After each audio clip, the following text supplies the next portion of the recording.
Number the mysterious Medallion horror story. Guardian of the ruins, a chilly wind swept through the dark forest as Marcus Erickson packed up his archaeological equipment. The fog prevented the weak afternoon sun from breaking through, enhancing the feeling of being in another time, another world. But this was exactly what Marcus sought, an escape from the ordinary, a chance to get closer to history's mysterious secrets. "You can still change your mind," said Sophie, his colleague of 5 years, as she cast nervous glances toward the half-overgrown path. "No one has explored these ruins for decades. People say the place's restless spirits stand guard." Marcus laughed, though the sound fell flat in the thick air. "It's just superstition, Sophie. Think of the historical discoveries we can make here.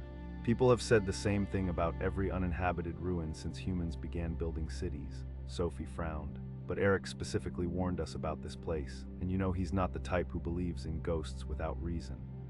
The image of Eric, the old antique dealer with his silvery hair and intense gaze, appeared in Marcus's thoughts. Eric had indeed been unusually firm.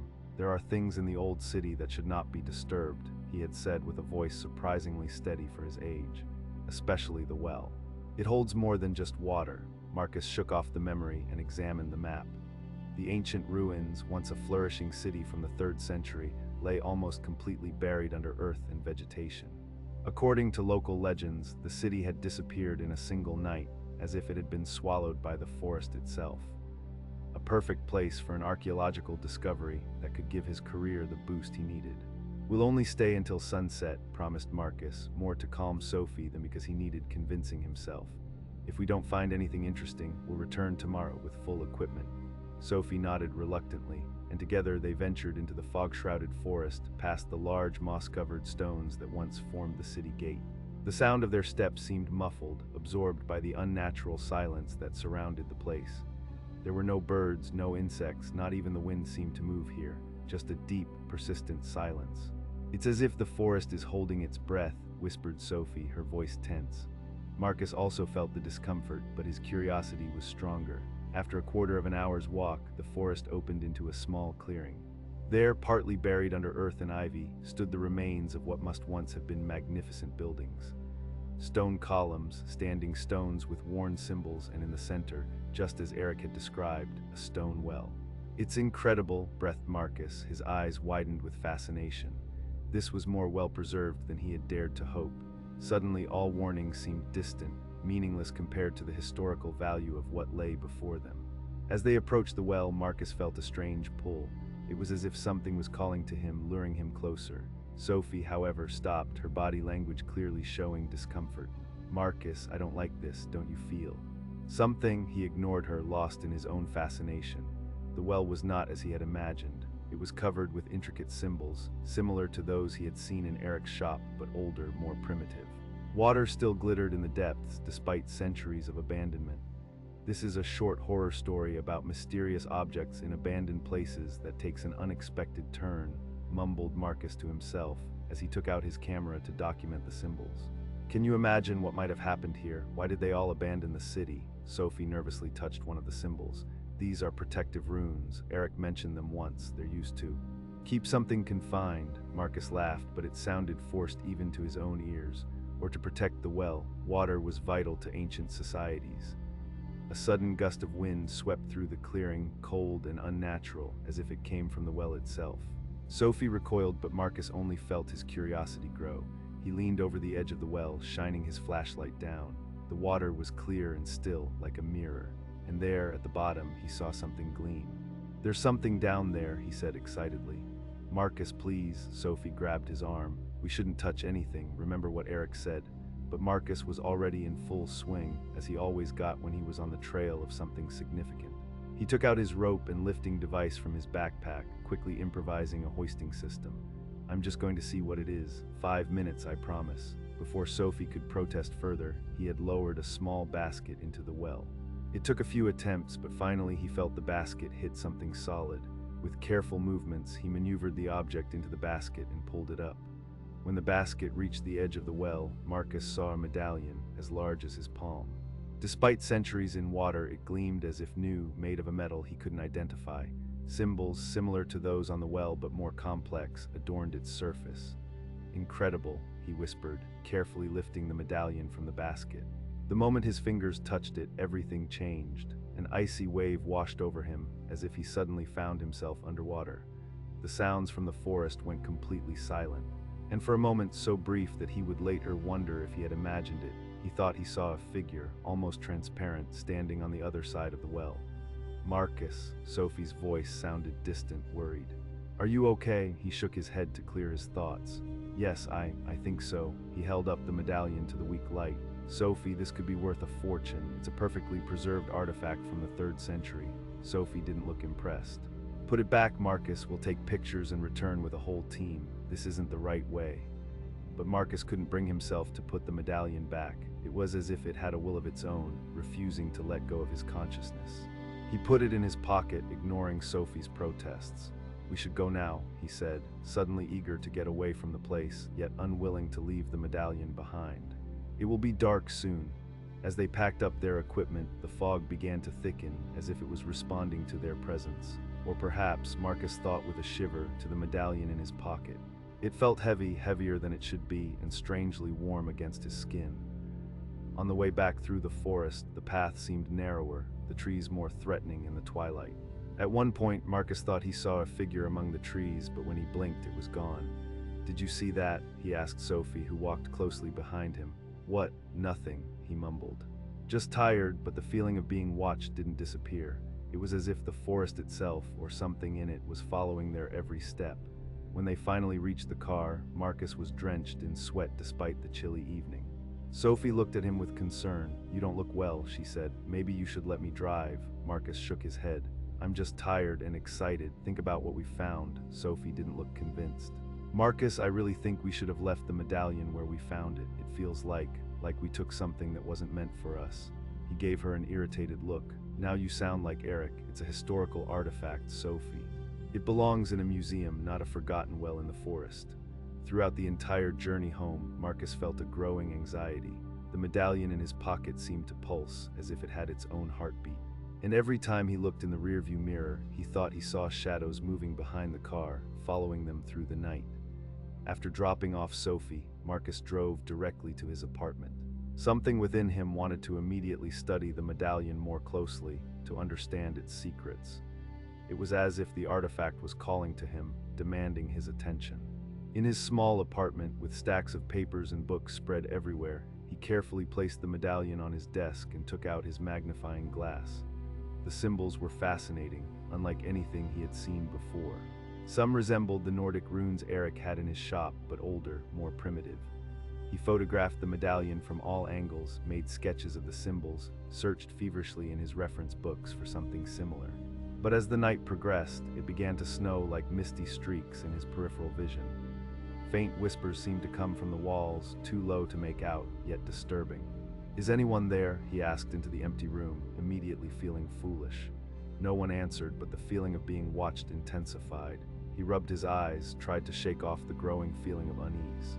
It was just fatigue, he told himself, followed by exhaustion after the exciting discovery. He went to brew coffee, and when he returned to his desk, the medallion had moved. Not much, just a few centimeters, but he was sure he had placed it in the middle of the desk, not at the edge. "What the?" He gently touched the medallion with a pen. It was ice cold now, not warm as before. Suddenly, the light in the apartment flickered. Once, twice, then it was completely dark. Marcus cursed quietly, fumbled for his mobile phone to use the flashlight function. But before he could activate it, he saw something that made his blood freeze to ice. In the darkness, the medallion glowed with a faint, pulsating blue light, and in its glow, he could see a figure standing by the window. Almost transparent, with contours that seemed to flow in and out of reality. But the eyes were intensely present, fixed on him. Marcus tried to scream, but no sound came over his lips. He tried to move, flee, but his body refused to obey. He could only stare as the figure slowly moved toward him, through the room, as if physical barriers meant nothing. As the figure approached, Marcus felt the room grow colder, as if all heat was being sucked out of the air. His breath formed small clouds in front of him, and then the whispers began again, but this time stronger, clearer. "Return. Return." The words weren't in Swedish, not in any language Marcus knew, yet he understood them perfectly, as if they were spoken directly into his mind. When the figure stood before him, just a few decimeters away, Marcus could see its face more clearly. It was a man, old but with an aura of authority. His clothes were ancient, similar to those depicted in historical paintings from the era when the city flourished. "You took what was mine," said the figure, the voice like an echo from a well. "You took what protects." The medallion on the desk pulsated stronger now, as if it was responding to the figure's presence. With enormous effort, Marcus finally managed to form words. "What? What are you?" The figure leaned closer, and Marcus could feel a wave of sorrow and anger emanating from it. "I was the guardian, I am the guardian, and you have taken the key." Suddenly, it was as if a film was playing in Marcus's mind. Images of the ancient city and its glory, full of life and movement. Then war, invasions, and the medallion, used in a ritual to seal something terrible beneath the city. The guardian, the man before him, sacrificed his life to bind himself to the medallion, to keep watch forever. "It must return," said the figure. "Without it, I cannot hold them back. They will awaken." Who will awaken?" asked Marcus, his voice trembling. The figure's face contorted in a grimace of fear. "Those who sleep below, those who destroyed, those whom we sacrificed everything to seal away." With that, the figure suddenly disappeared, and the light in the apartment flickered back to life. Marcus stared at the spot where the guardian had stood, his body shaking with cold sweat. On the desk lay the medallion, now still and seemingly lifeless, but Marcus couldn't shake the feeling that it was observing him, waiting for his next move. He could barely sleep that night. Every time he closed his eyes, he saw the guardian's face, heard his warning. And beneath these images lay another vision, something dark and formless moving under the earth, waiting to be freed. At dawn, after a night of restless half-slumber, Marcus made a decision. He had to return to the ruins, replace the medallion. He needed to understand what it was the guardian was trying to prevent. He called Sophie, but got no answer. It was too early, of course. He left a message, telling her he would be returning to the site and that he would need help. Eric was his next thought. The old antique dealer had warned them. Perhaps he knew more than he had revealed. To Marcus's surprise, Eric's shop was already open despite the early hour. When he entered, with the cold medallion heavy in his pocket, Eric looked up from the counter with a look that revealed he already knew. "You took it," said Eric. It wasn't a question. Marcus nodded mutely. Eric sighed heavily. "And now he has shown himself to you. How could you know?" asked Marcus, his voice weak. Eric gestured toward a corner of the shop where an old, framed drawing hung. Marcus had seen it before but never noticed the details. Now he clearly saw that the drawing depicted the same medallion as the one in his pocket, and beside it stood a figure eerily similar to the one he had seen the previous night. "The guardian has shown himself to many throughout the centuries," explained Eric. "My grandfather saw him, his father before him. Our family has protected the knowledge of the ruined city and its secrets for generations." Marcus sank down onto a chair, legs suddenly too weak to carry him. "He said something would awaken, something beneath the city." Eric nodded solemnly. "The old Nordic sagas speak of beings deeper and older than sprites and spirits, creatures of pure malevolence that once, long ago, nearly devastated our land. Legend says they were finally captured, sealed underground with the power of a special artifact." "The medallion," whispered Marcus. "Yes, and a guardian, a man who sacrificed his soul to bind himself to the medallion, to keep the seal intact forever." Marcus took the medallion from his pocket, carefully placed it on the counter between them. "I must take it back, you must," agreed Eric. "But you should know that every hour the medallion is away from its place, the seal weakens. That which lies beneath is already stirring, reaching up toward the world." A shiver ran through Marcus. "Will you come with me? You know more about this than I do." Eric shook his head. "I am too old for such adventures, but I can give you knowledge." He went to a bookshelf, pulled out a thin, leather-bound volume. "Here the rituals are described, how the medallion is returned, how the seal is strengthened." Marcus received the book with trembling hands. "Thank you, but hurry," warned Eric. "I already feel the changes in the air. The guardian grows weaker, and that which waits below grows stronger." With Eric's book and the medallion safely stored, Marcus drove back toward the ruins. He had tried to reach Sophie again, but without success. Part of him was relieved. He didn't want to drag her into this, not now that he knew what danger lurked. The forest seemed darker than the day before, the trees denser, more threatening. And the fog thicker, almost alive in the way it moved around him as he walked along the path toward the ruins. When he reached the clearing with the well, he stopped abruptly. Something was different. The air vibrated with a strange energy, and from the well rose a faint, pulsating glow, similar to that which the medallion had emitted in his apartment. He approached slowly. The the medallion now warm and pulsating in his hand, as if it longed to be reunited with its rightful place. But when he stood at the edge of the well, he realized something was wrong. The water, previously clear and still, was now bubbling, as if boiling, despite being ice cold to his fingertips when he reached out his hand. From the water rose a mist thicker than that in the forest, and in that mist he could see shapes moving, formless, writhing in agony or desire. It was hard to tell. And then Marcus realized his mistake. By taking the medallion, he had not only weakened the seal, he had given these beings a way out. This mysterious medallion horror story had suddenly become all too real. Feverishly, he pulled out Eric's book, searched through the pages for the ritual he needed.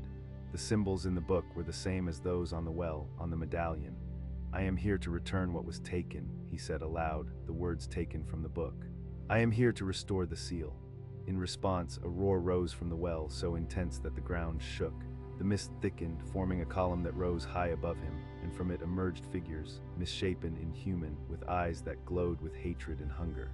Marcus backed away in terror, but found he could not move more than a few steps from the well, as if something was holding him there. The medallion in his hand now burned, as if it were made of fire rather than metal. Then through the mist he saw the guardian again, weaker this time, almost transparent, but his eyes still burned with determination. "You must complete the ritual," said the guardian. "The medallion must return to the water." And then another roar from the well interrupted him, and the guardian's form flickered, like a TV image with poor reception. "And then," shouted Marcus, struggling against the wind that now howled around the well. "Then someone must take my place," said the guardian, his voice fading. "A new guardian must be bound to the medallion, to the seal. Otherwise it will break again, worse than before." Marcus stared at the fading figure, understanding sinking in. "Is that why you showed yourself to me, so that I would replace you?" The guardian nodded slowly.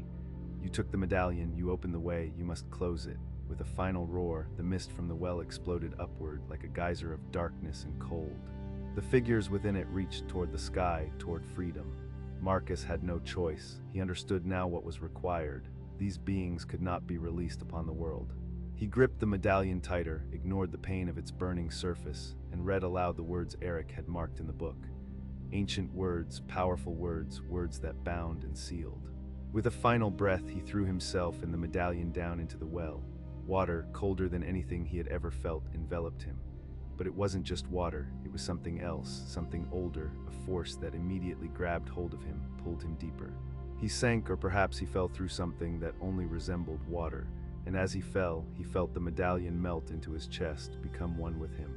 He fell, and he became what people would fear.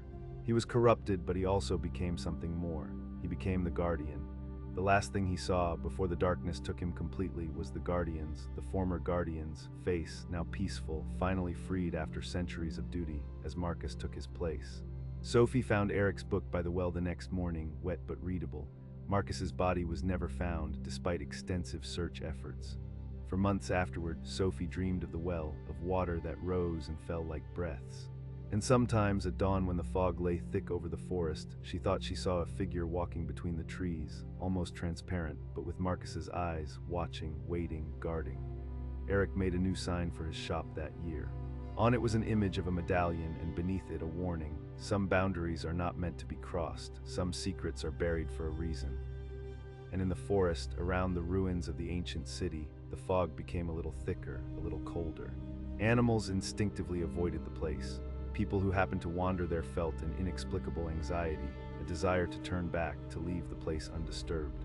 For beneath the ground, in dark waters deeper than any well, a new guardian stood at his post. A man who had once been an archaeologist, who had once believed that all of history's secrets should be revealed. Now he knew better. Now he was the secret, the guardian, the seal between this world and the horror that rested beneath it. And the medallion, the mysterious medallion from this horror story, now shone from within his chest, an eternal reminder of the price of curiosity and of the thin line between courage and recklessness when one dares to cross boundaries that are there for a reason.